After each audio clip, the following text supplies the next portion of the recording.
Friends to Occultists Anonymous and our Meiji Awakening Chronicle Into the West. Shut up, all of you. Shut up. Thank you. Shut up, baby. Shout out to all those who like, comment, follow, subscribe, and support us. Special shout out to our patrons: 1D4Con James, Adele, Alis, Alexander, Alstrit, Bernie, Chris, Doc, Emil, Jeff, George, I'm Lonely, Hi Lonely, I'm Dad, Cat Feathers, Klaus, Milo V3, Moku, Mozart D Minor, Nick, Other Guy, Perry, Food, Polka Dot Hubris, Puppeteer, Riafio, Shexar, Starfish, Terran, The Nowhere King, This Is Hype, Thomas, Tom, Verhex, and Vortex. Thank y'all so much for your support. When we last left, the gang had met up with Archmage Rilla, a friend from another timeline that none of you experienced, and kind of got a heads up that she's the architect and kind of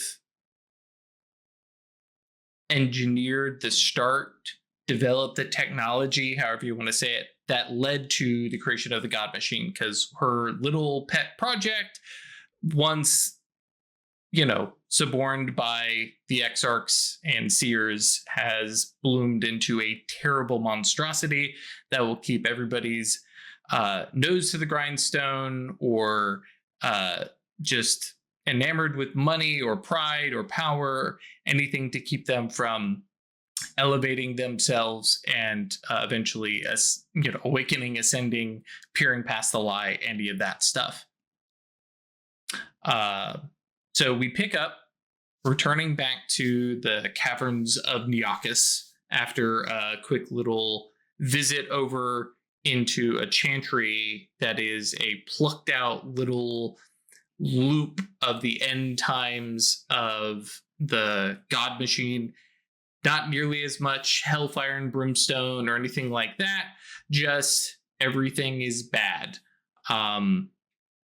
And her asking and confirming that you all are in on breaking the Pax Arcanum and kind of throwing caution to the wind, at least as far as other Archmasters are, concerned, to do irreparable damage or absolute destruction of the God Machine before anybody can stop you. But it's going to be a coordinated effort. It's going to require research. So, the skies belong to me, so the winds won't bother me. Yeah.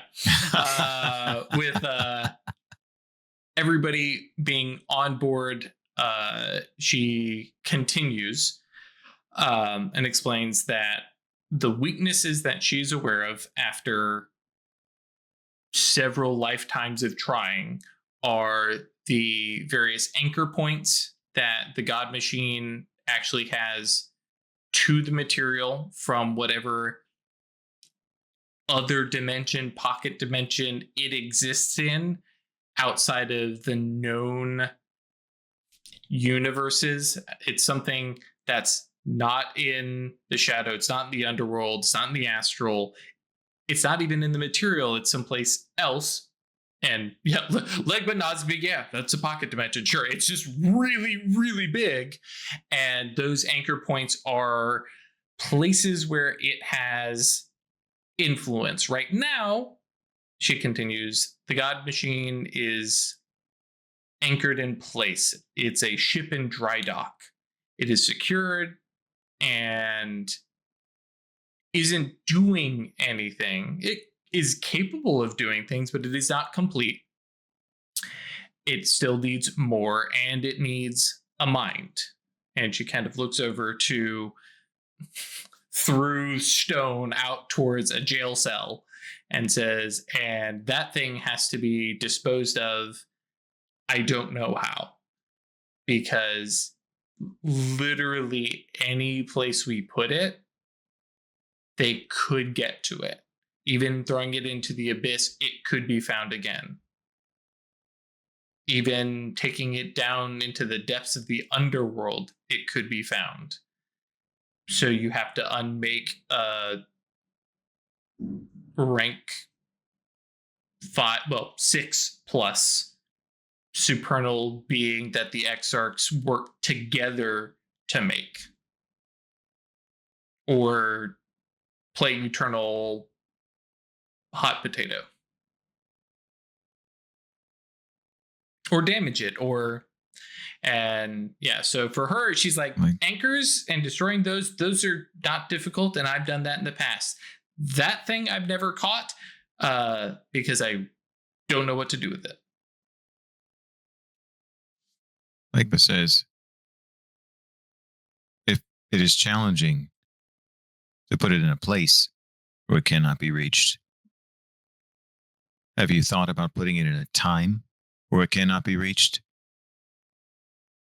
Just thought about it. Yeah.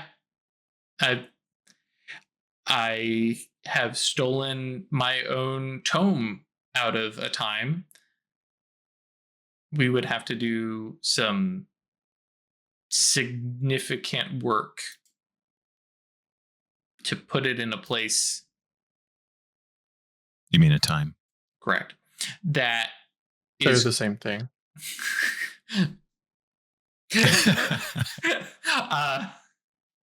But we would need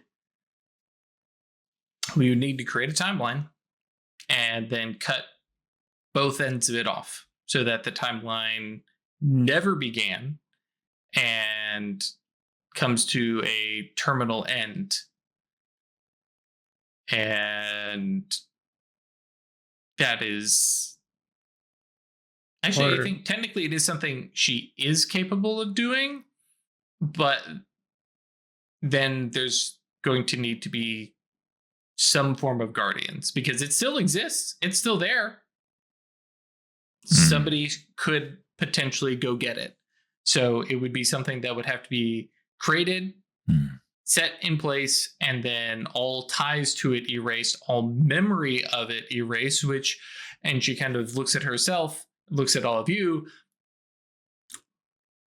If we are involved in it and we are still here, then we are potentially loose ends.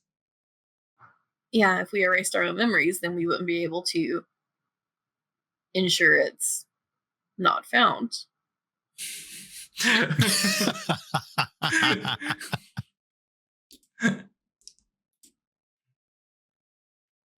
I'm gonna need bigger guns. Yep.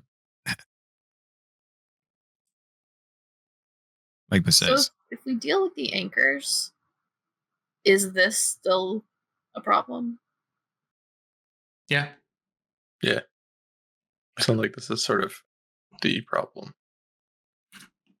Because they can always start again. Sure. Well then, as we not so recently saw, requesting aid of the supernal to right a wrong that was done, a supernal wrong, is often a good approach.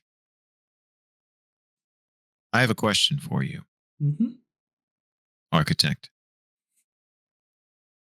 This might seem like selfish, and then he turns to the rest of the coven, blushing a little bit, which is a little hard to tell in his dark skin, and in the caverns of Neakis, but says, as you know, this has been a pending obsession of mine. He says, is it possible to summon supernals that aren't associated with your path once you are a seeker? It's less of a summoning and more of a visiting. He leans forward a little. I can visit them. You have visited I can them. Request it. Well, he holds up a finger and he says, and in the manner that a summoning is an entreaty that they come to your home, I can instead request an audience with them in their home. She nods, she smiles, she's like, that foothold that you placed in the supernal is the start of the true exploration. The supernal realm awaits you out there. And we all have a beachhead now. You do, and it is a dangerous thing to step from. But if you go with a plan in mind and avoid the how would she would call them traitors that move about there.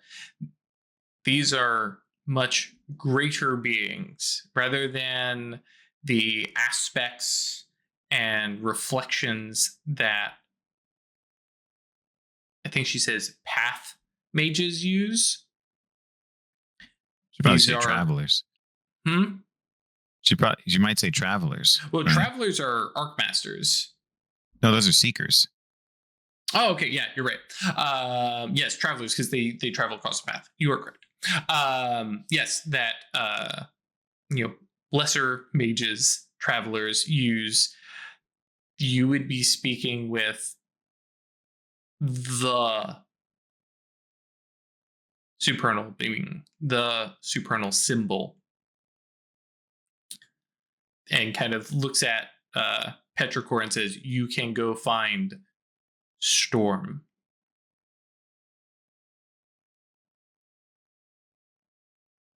The absolute root of it. Converse with it. Experience it, because it is. Did I not already do that? She doesn't know. I see. Out of character, isn't that the time dog? The time dog would be an aspect of it. The time dog represents the birth of Storm. Right. Got it. Okay. But yes, for Petrichor, she's like, already met him. Yeah, I'm okay.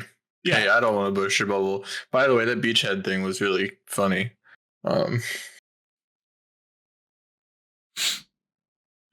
Yours was, maybe.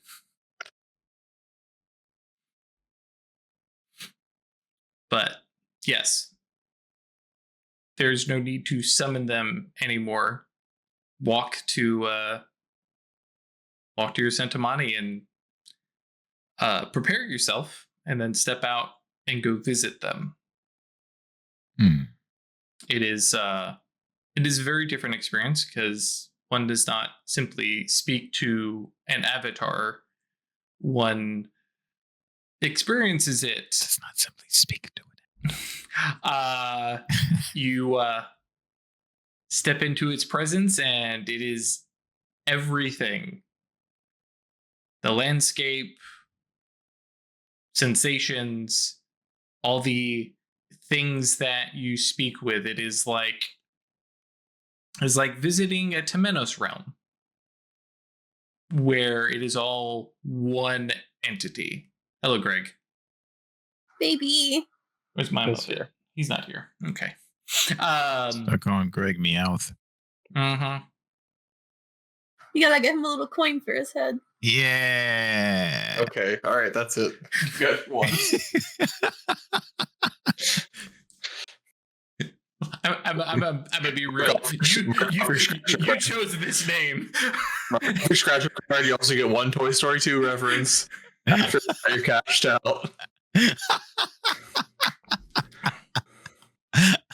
All right, fair enough.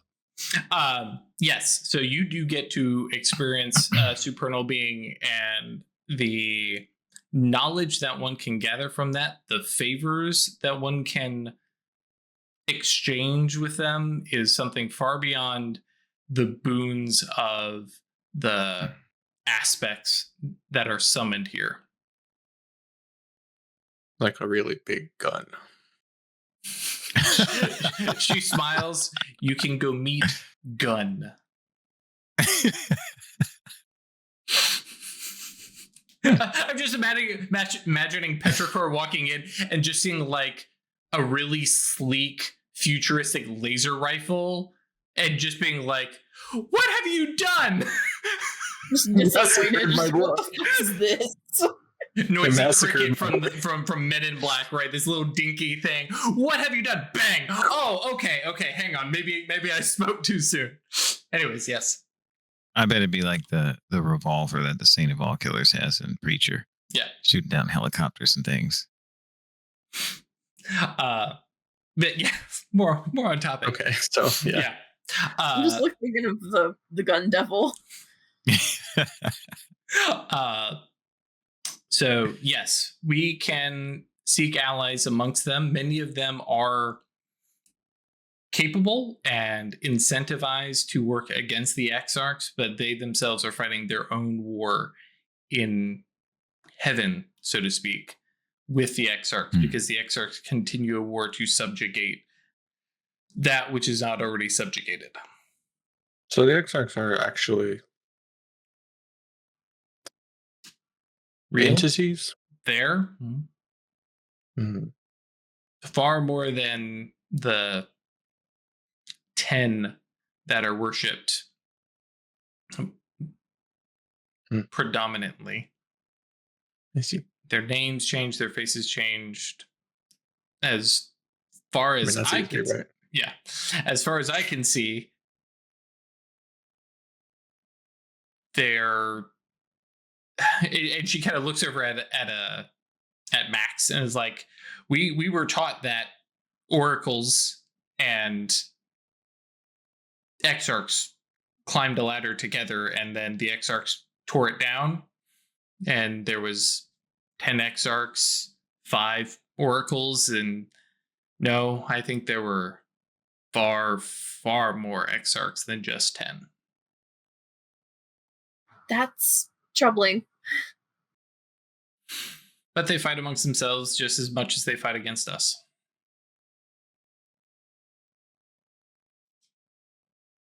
All right. We'll have to figure out what to do with this entity, but I think there are beginnings of ideas of things that we might pursue individually. She nods and she says, that is my hope. That by working together, we can do much more than I've ever done by myself, even using somebody help me. Okamata? Okamata. Yeah. Okamata? Yeah, that's them. Other selves besides my other selves. Enabling imperial magics at numerous points, and kind of looks and nods at like the end times to strike destructive or disabling blow.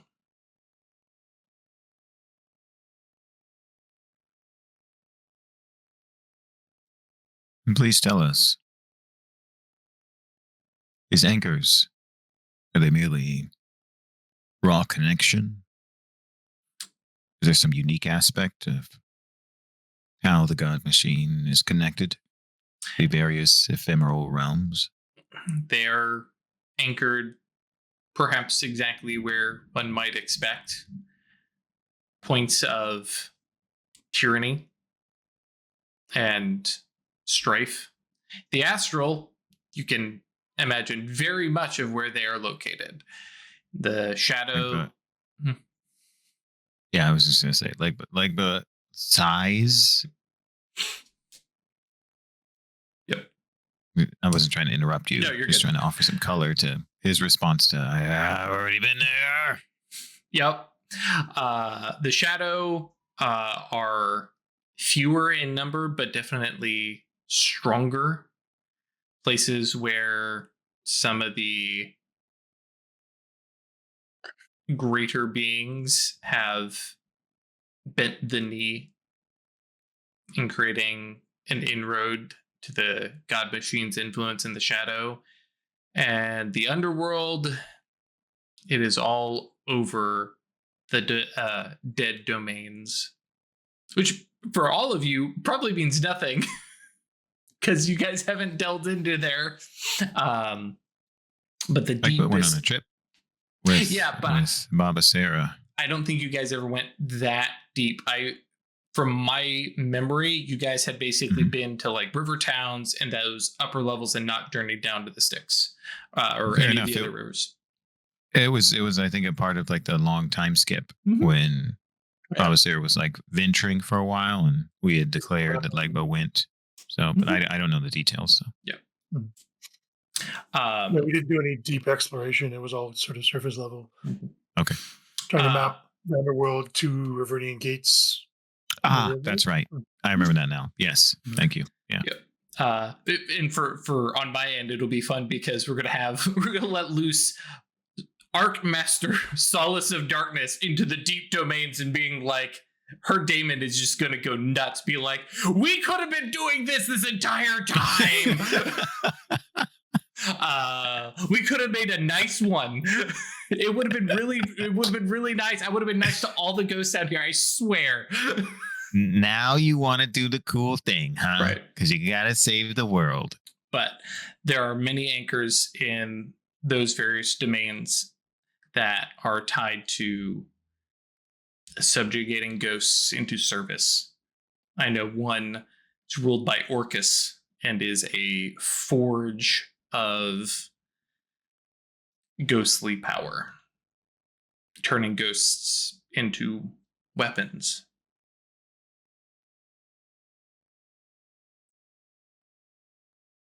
I think Gross. Petrichor like goes to be impressed by that and then like looks at It's like, Oh, oh, it's- wait. like hmm? It's one of those you gotta admire the idea, but still be mad that it exists. Yeah. The artistry is impressive, but I think Petrichor moves to like start breaking up the meeting. Mhm.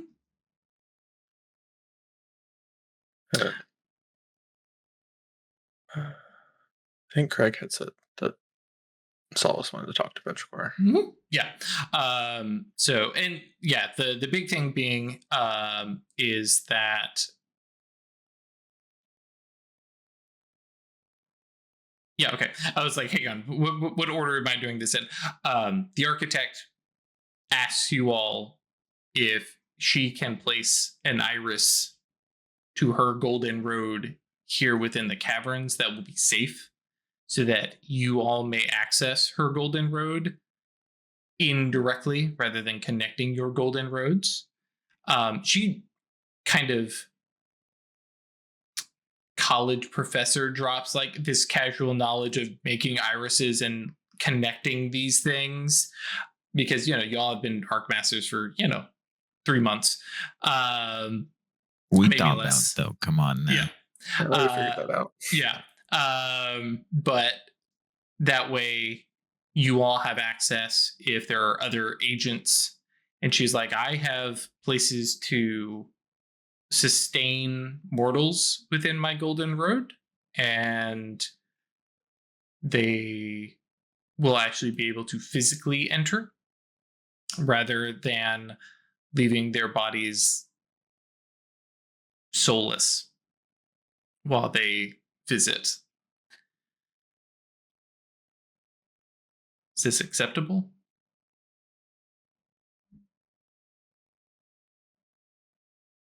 It's in a lot of head nods. Yeah. yeah, I would basically defer to Legba because Yeah, same. it's your Legba pattern. is the door warden, so to speak. Yeah. Mhm. Yeah, true. He says, yes. Very well. And then she sits and begins to meditate very much because and I think Jesse had the right idea of like the meeting is like, these are the things we have to deal with. We need to get allies. And she has presented information. She's going to leave a way for you all to reach out to her and find her, because somebody stepping onto your golden road, you know it. Yeah. And with the ability to appear in your golden road immediately, just walking to the golden road, okay, I'm here. She can show up as soon as she's available, right? So she sits and meditates and starts to increase her connection here in a very mundane kind of way. She's not relying on magic to just snap her fingers and have the connection, because then the spell goes away and she loses the connection. Not great for the iris. Nope.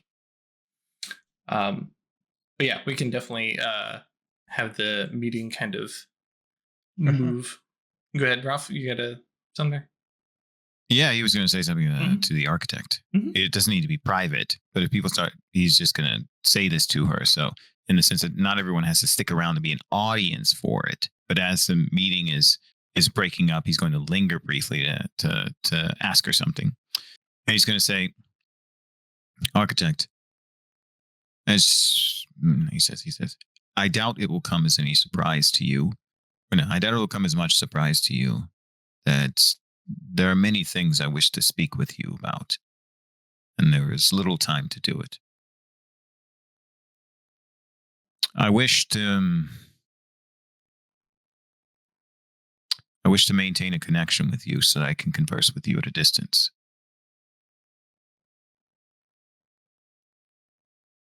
Would you permit this?"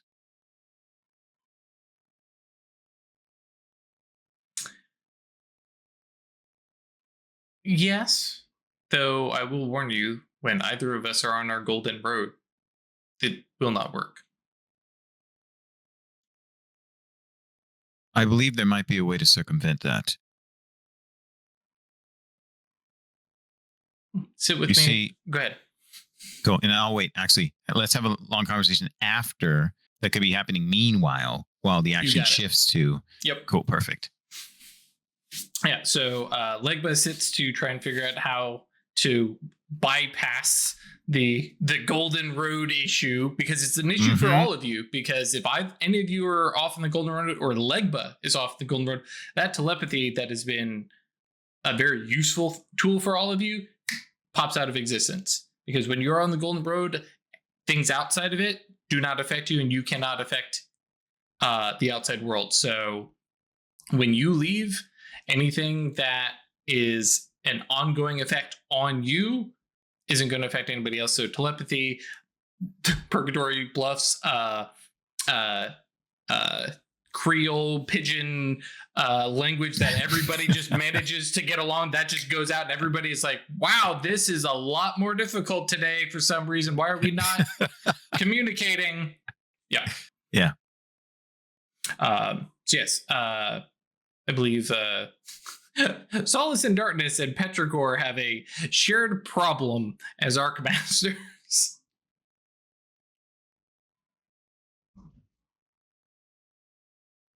And you two can set the scene wherever you would like.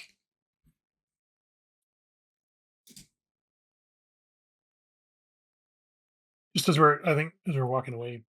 Yeah. Solace will tap your shoulder. Have you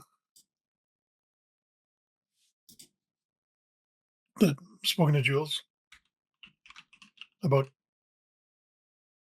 all of this? Like our change in perspective? Mm,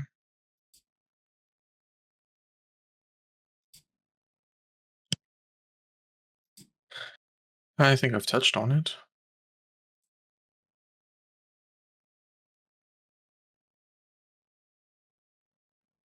I'm struggling a little bit with. It feels like I was living in a mansion, and then I moved into an actual mansion and realized I'd been living in this like a sandcastle the whole time. Hmm. And I'm kind of struggling with that because Catherine's still in the sandcastle. I do feel for you. You had finally gotten on the same level, and now you've left her behind again. It hurts when you say it like that, but it's not inaccurate. I don't mean it as judgment. No, I know it, but it's the reality. Perhaps I should say you have increased the distance. Yeah. I'm having trouble with that, I guess. Hmm. How do I maintain, for lack of a better word, mundane relationship when I can walk in the astral or walk in the supernal?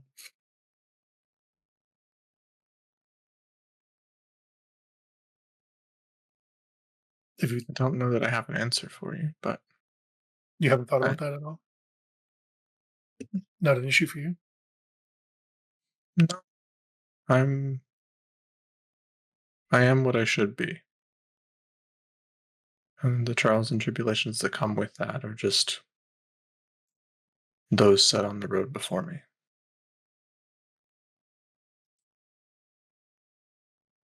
I don't plan to sequester myself in the supernal. I don't plan to abandon the material, my life, my children, my husband. But it is a new step.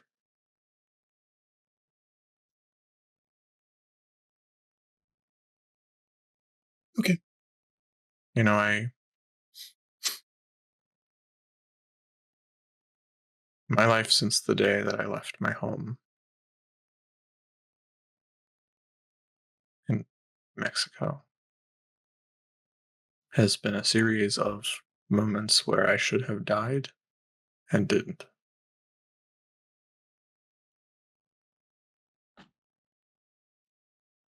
I think it's just let me keep a perspective of being grateful for everything that I have.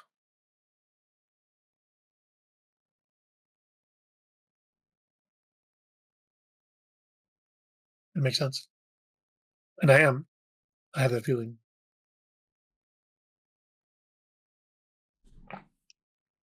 It's just the world seems a little more gray now than it used to. Do you know what I mean? No, No? no. It is deeper and more rich and more beautiful and more packed with the life that the Lord has put in it.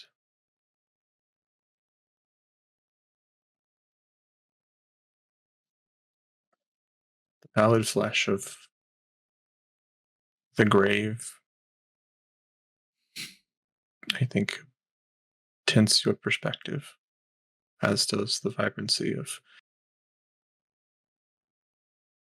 the primal wild does mine. And maybe that's it. I always thought that you need to honor transitions, and part of honoring those transitions is letting go of what was before. Not in a pretend it never happened sort of sense, but as acknowledging that that part is done now and it's time to focus on something new. Maybe that's where I'm struggling.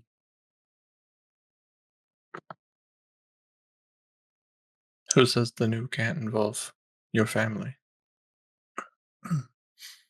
I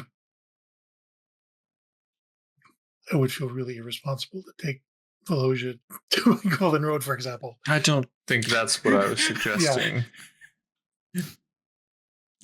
I would also suggest that you not do that. Yes.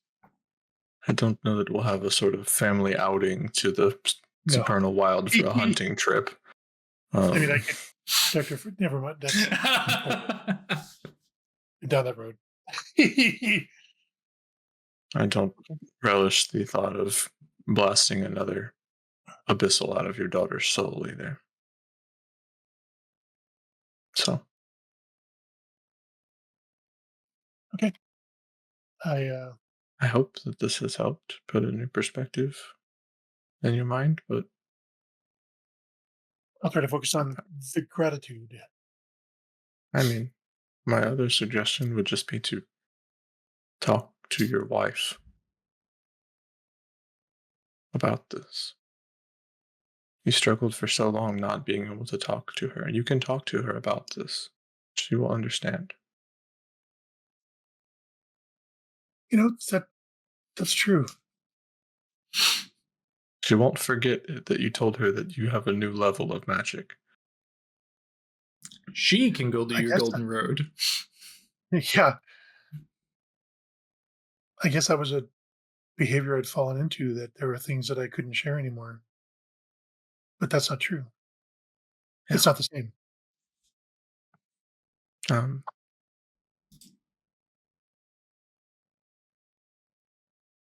Thanks. This has been Besides, she's a key component of our defense Against real right now. Yes. Thank you.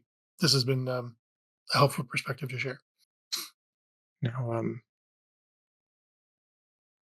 do give everyone my blessings. I'm off to Boston. I think I'm going to be spending some time Slams with him. wings and is gone. Yeah. Okay.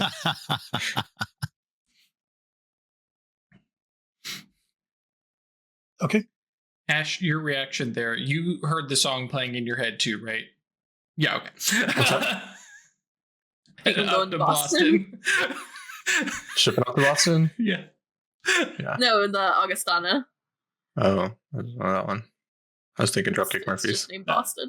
Well, no, it literally has the line, I think I'm going to Boston in it. I see. I was a Dropkick Murphys, so yeah. Yeah. I won't sing that one. Very good. Jumping back over to Legba and Archmage Rilla, what was your plan, just out of character, to maintain some kind of communication here? Of course. Tell you what I'm thinking. We, as always, right, talk through the realities of that based on the mechanics and the fiction, and then we role play how the two characters might come to an understanding of that. So, one thing I was hoping for when Legba came up with the barks is that that's something that could be sustained and facilitate something in real time. And he didn't have the time or opportunity to explore that as much because he has so many different things he's working on, right? But there also was an intrinsic limitation that he realized in the course of his second awakening. So when he was trying to affect the tailor's shop in the Temenotic representation of Purgatory Bluff, and it just didn't take, and it didn't have the effect he wanted, right? And then he awakened again, and he came back, and he realized what the limitation was, right? Like the imperial practices are what's required. He needed to do something different. He needs a dynamic effect at least in order to accomplish this. And the simple way is this. And what he's realized is, if your golden rule is permanently connected to the astral, the irises are not something you can eliminate. It means that there is constant connection with the astral. As Legba has experienced over the course of many, many years, right? You can maintain a relationship between your mind and the astral, regardless of where you are. It's possible with a spell for somebody to do this, and he's made it a part of his soul to be constantly in the astral and in the phenomenological, right? Meaning that he can be a facilitator of communication. He can directly perceive what's happening in two realms at the same time. And if he wanted, he could be an intermediary. So what he's thinking about is you just need a beacon. You just need a mediator. You need a router. Yes, exactly. Exactly, Greg. Yeah. What did Greg say? I missed it. A cup and a string. Yep. Yeah. Well, 2 cups. That's all you need. Because we all have a tie to the astral at all times. Now, he understands this might only work between archmages. But that's where he's willing to start, right? If there's a way that he could make this work with travelers as well, that'd be great, right? But what he imagines is because we all have a connection to the astral at all times that is indelible, always on our golden road, we can't cast spells, but that doesn't mean that information can't go through, that connection doesn't go through. And so he's thinking that perhaps with the assistance and, the conversation with another archmage who understands the nature of the irises between the golden rule and the astral, that he might be able to use his rank 6 of mind to create some way to funnel information through connection, which is all it really is, right? To him. So that even if it's not active conversation that's happening, even if there's a slight delay, it might be functionally the same as a telegram going back and forth, which is much more useful, which would be great in certain situations instead of just constantly having to go back and forth between the golden rule to talk to somebody. If we just need to give somebody an update and they're in their golden road, we can send a pulse and it goes right through and gets to them because it'll be something traveling onto the golden rule that then reaches them. Okay. Yeah. I'm going to have to dig into Imperial Mysteries a little bit more to double check, but I like the idea of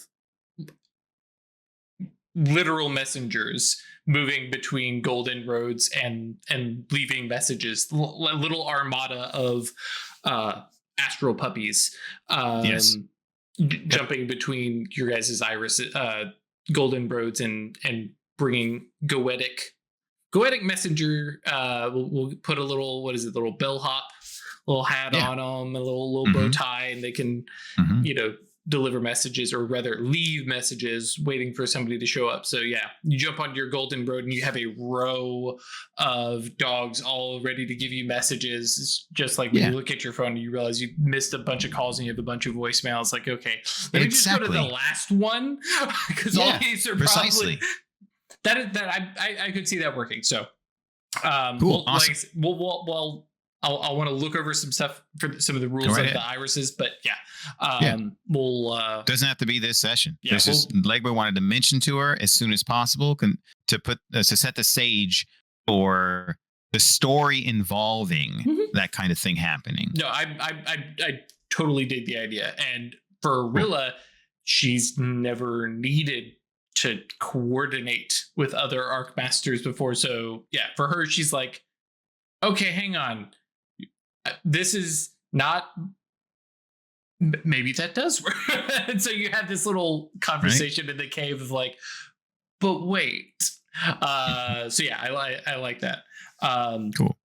And they could even take the form of little St. Bernard puppies, a little barrel around the neck. Little messages in their barrel. Yep. The worst fortune cookie. I just open this barrel up. I don't even have a cookie to eat. It's just okay. I'm going to take, based off of Jesse's departure, Petrichor's departure. Jesse's still here. That we'll probably pick up with Petrichor in Boston, probably in a vignette. But we may circle back around to do setup for that. What is Max and Solace in Darkness up to?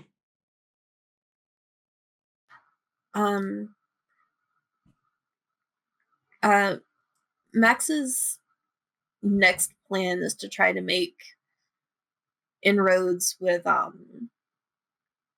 the folks back in her old concilium and anyone else they might have connections to. Okay. This is so good. Because as everyone else is, you have your own connections elsewhere. I know these guys. Again, you don't have to like the people you're going to war with. So yeah, my plan is to head to New York and probably make contact with Egrock first, just because she's been here.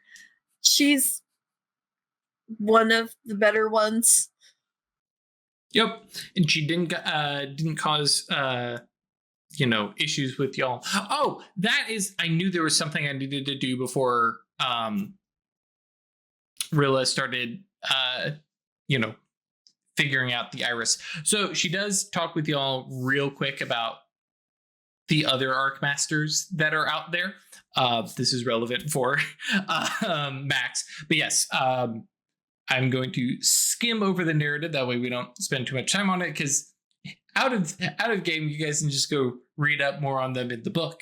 But yeah, she mentions that there are some folks who would potentially help us with Legba's talk of the supernal beings. She mentions that there are the alienated, the priests of the true gods, who basically find themselves in service to supernal beings. Often the bound, who were thrown out of the supernal down to the material, and trying to figure out ways to send them back up. Because if they were kicked out of the supernal then they're probably not fans of the Exarchs, and the Exarchs have a vested interest in keeping them bound. So that is potential allies. Also, shout out to the book for calling out that the Silver Ladder Archmasters almost never join this entente. Yeah. You cut out. Yeah. Silver Ladder Archmasters almost never join this entente because, we are gods, not them. Anyways, they're often exemplars anyway. Correct. We're trying to. You're spoiling. Yeah, but no. You are absolutely correct. There's the Aswadim who we don't work with them.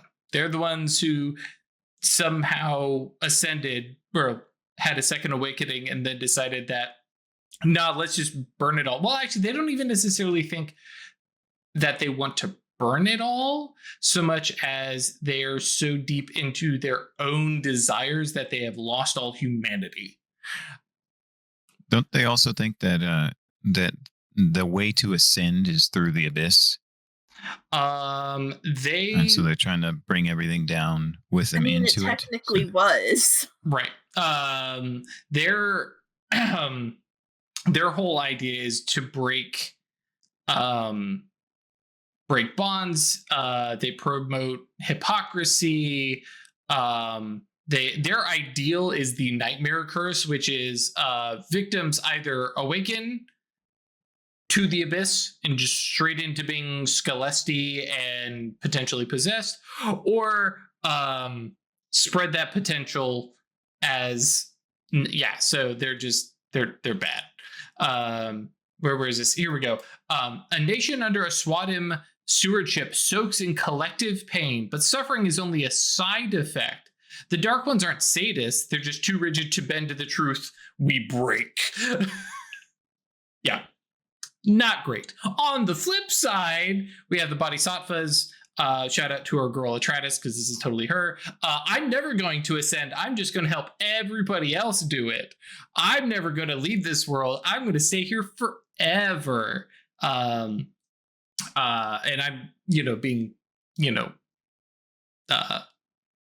light about it. But they are kind of badass in that regards. You have some of these folks who are thousands and thousands of years old because they just no, I'm going to be here. I'm going to try to make people better. And they frequently jump back into worldly life and live a normal life as a mage who just seems really talented and really encourages people to live their best. And then they do what they can, living a normal life, and then they do it again and do it again and do it again. Very much leaning into the rebirth ideal. And then, as Legba pointed out, the exemplars, these are the archmasters of the order who the order themselves shun because they're like, no, we're not falling for archmastery trickery. We're not falling for that. We're not getting behind whatever shenanigans you're up to. So they tend to be a little light touch kind of stuff. And they are very focused in on their orders as opposed to, a big diamond order exemplar don't really exist. It's going to be, an adamantine arrow or a silver ladder or, stuff like that. And then, of course, the Sita, who are the ones who are just, I guess they're kind of neutral. They're just focused in on the raw arcana itself. They're kind of super nerds in that regard. But they basically give themselves here's our example here. A death siddha would bring the peace of the slain more easily and quickly, but know that somebody who is really pro-life would want to fight about it. And they consider that they have a lot of responsibilities, and so they kind of delegate it to earthly magics. They try and push the life of an arcana, which is kind of interesting. And then, of course, tetrarchs who served the lie and are seers. And there are those who claim the title of tetrarch without being archmasters. But that's really hard for travelers, normal mages, to be like, I don't think you're an archmaster. Come duel me. Prove it. It doesn't work out very well. What if they're put in that position?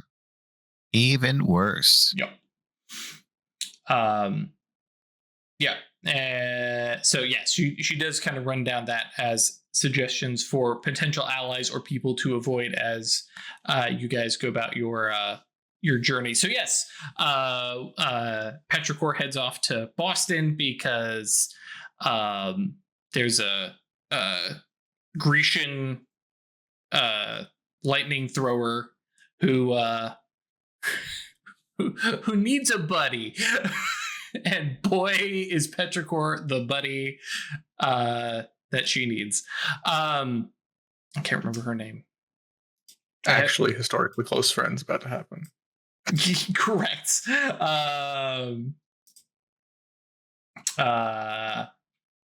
I wrote it down. Nelida. Yeah, the adamantine arrow. And then we have Max. How are you traveling, by the way, to New York?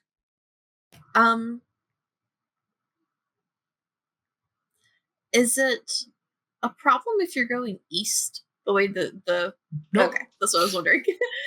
I've got space magic, and I certainly still have things from my time there. Mm-hmm. And you probably To saw a use as, connection to those Yeah.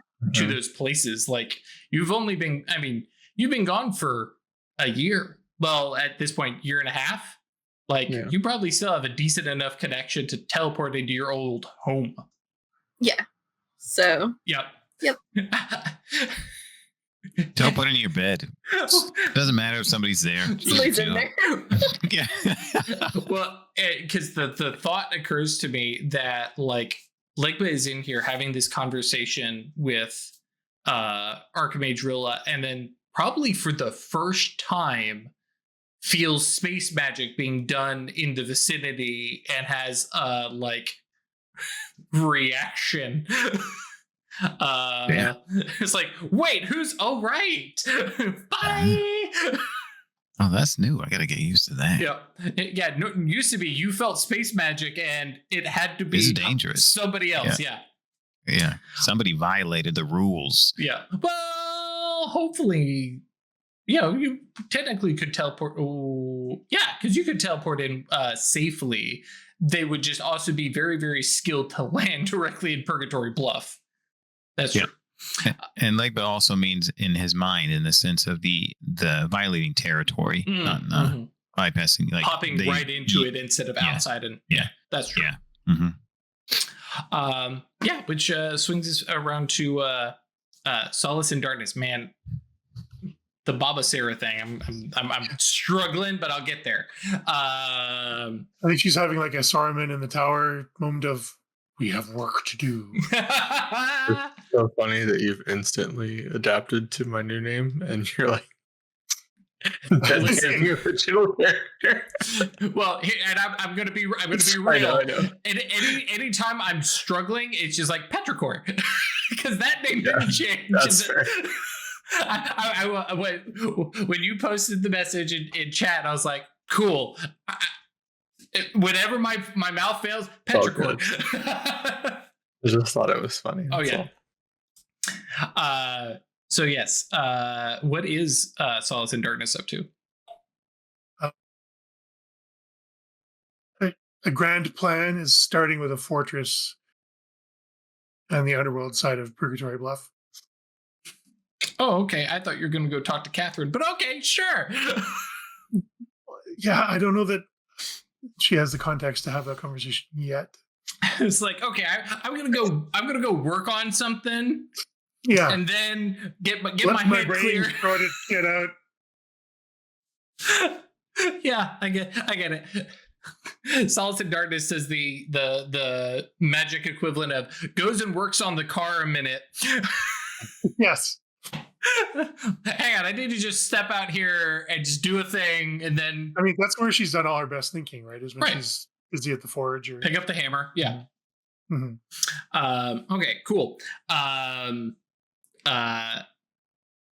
yeah. Oh, and I think we really want to beef up the Guardian Geist. Sure. Yeah, you also may want to double check in on their alignment. Primarily, like they have always been friendly with you, but their job is to keep ghosts from coming up out of the underworld. Anything besides that, they've never had any like motivation to do, and they're I almost said devolved. They're different enough from who they were at death that they are this underworld stereotype, this icon, right? So that also might be one of those little, oh yeah, let's put that in the back pocket of making sure that they are allied to the Coven, Purgatory Bluff, something, instead of being in the employ of the underworld, because technically that's kind of their thing. And I like that. Actually then we may pause here as everybody is splitting out to do their things, and when we pick up, we will jump back into some vignettes and get some You don't of want to these. set up Boston? Oh, we You don't can wanna set up definitely do that's true. We can do a little. Yeah, we have the time. I was just going to leave it for when everybody when we're doing vignette stuff, so we can really have everybody's start egg rock. Sure. Nolita, the underworld, and I don't know where. Yeah, just to set us up, where is Legba going first? We're going first after he's established that we can leave messages for each other. Yeah, figure out some form of communication. Yeah. Yep. Yeah. Well, of course, that will take time, right? So he doesn't assume. He'll assume it needs to be an Imperial spell. So the first thing he'll do is he'll follow through with the thing I posted in Legba's Imperial Investigations, and he'll create collars for the dogs, because he's going to set the dogs to go sniffing around for things in the material that are useful, and give them the ability to escape danger, because he's going to be giving them a quest, right? He's going to be asking them if they want names, and then giving and trying to find out what names they want, so that they're then going on a quest, and giving them collars of protection so that they can evade detection, and then they can escape if they need to.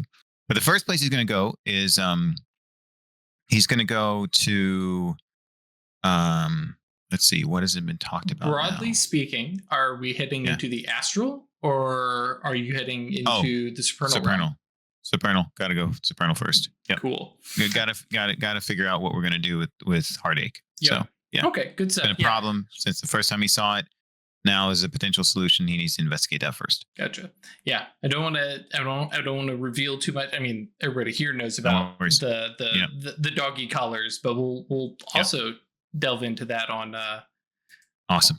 On the Ralph episode. Sounds good. Yeah. Yep. So we will call this one a little short. We may, by the magic of editing, we may combine these episodes, or maybe release them real fast.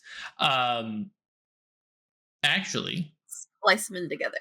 Yeah, because the other one's already made, so then I have to unmake it, and so these might just go as a 2-part finale, and we'll release them on Wednesday, and I think this will be the end of the Arc Master intro arc, and we might start posting some videos, which only is really exciting for us because y'all over there in YouTube land have already been watching those. But you do know that means, yeah, that's right. You're gonna pause, and when you pick up again, we're going to be watching these folks, and I'm literally going to be letting them just go fucking wild because they're Arc Masters. And this first vignette, which I don't know, these are probably going to be like multi-episode vignettes.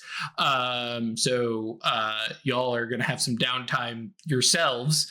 And I will also, well, actually, you know what? Let me sign off, and I don't want to reveal all my secrets to the YouTube people. So thank you for joining us. As I don't know, there was something in this coffee. Amanda made homemade vanilla, and she did that with vodka, and now I'm starting to wonder. Anyways. Thank you all for joining us. Sorry about this short episode, but hopefully it being combined with the last episode makes you feel like you got your money's worth. Speaking of money, www.staylucky.club. Absolutely not required. Nobody's really asking, other than some folks had suggested way back when that they wanted to support us financially, so we created a Patreon. If you want to do it, that's great. If you don't, that's totally cool. Feel no obligation whatsoever. Just share, like, subscribe, talk about it. Come by our Discord, www.yeetinto.space, and chat with us. Chat with other fans of the show. It's always a blast, by the way. I know this is like way into our, series, I guess. Yeah. This is a deep episode. But 6 years deep into the podcast. Yeah. But if for some reason you're just watching this one, and you're just now hearing this, please come by Discord and tell us about the episode that you just watched and what was cool about it and what you thought about it and why didn't they do XYZ, and we'll tell you. You just might have to remind us, wait, what did we do in that episode? What was going on? Yeah. Because somebody brought something the up. briefest hint of a context clue is Right. always good. It was like in episode 53 of the Rookery. It's like, y'all, that's been... We don't talk about how long that it's been. But somebody brought something up about why did Songbird do something to Jimmy? And I was just like, oh, you're gonna have to remind me. Which time? I'm like, listen, yeah, Songbird and Jimmy had this back and forth thing for a while. So which time, what was Jimmy doing, and why did he totally deserve what happened to him? Yeah. I really love when people come to the series like after so long, because we get to relive it through them. Correct. Exactly. It is so much fun. It's just like when somebody says, hey, I picked up this book, and you're like, I loved that book. Tell me everything. As you read it, what are you thinking is going to happen next? And I'm just going to laugh gleefully, whether you're right or wrong, just because I also remember wondering, I wonder what happens next. So I see you on Discord. Yes. Come by on Discord, tell us about it. And also, YouTube comments. If you've made it this far and there's not another episode loaded up, tell us what you think is going to happen next. If there is another episode, don't bother. Just jump on to the next episode and go find out. You can do both. You can do both. Yeah, that's true. Call your shots. All right. See y'all. Adios.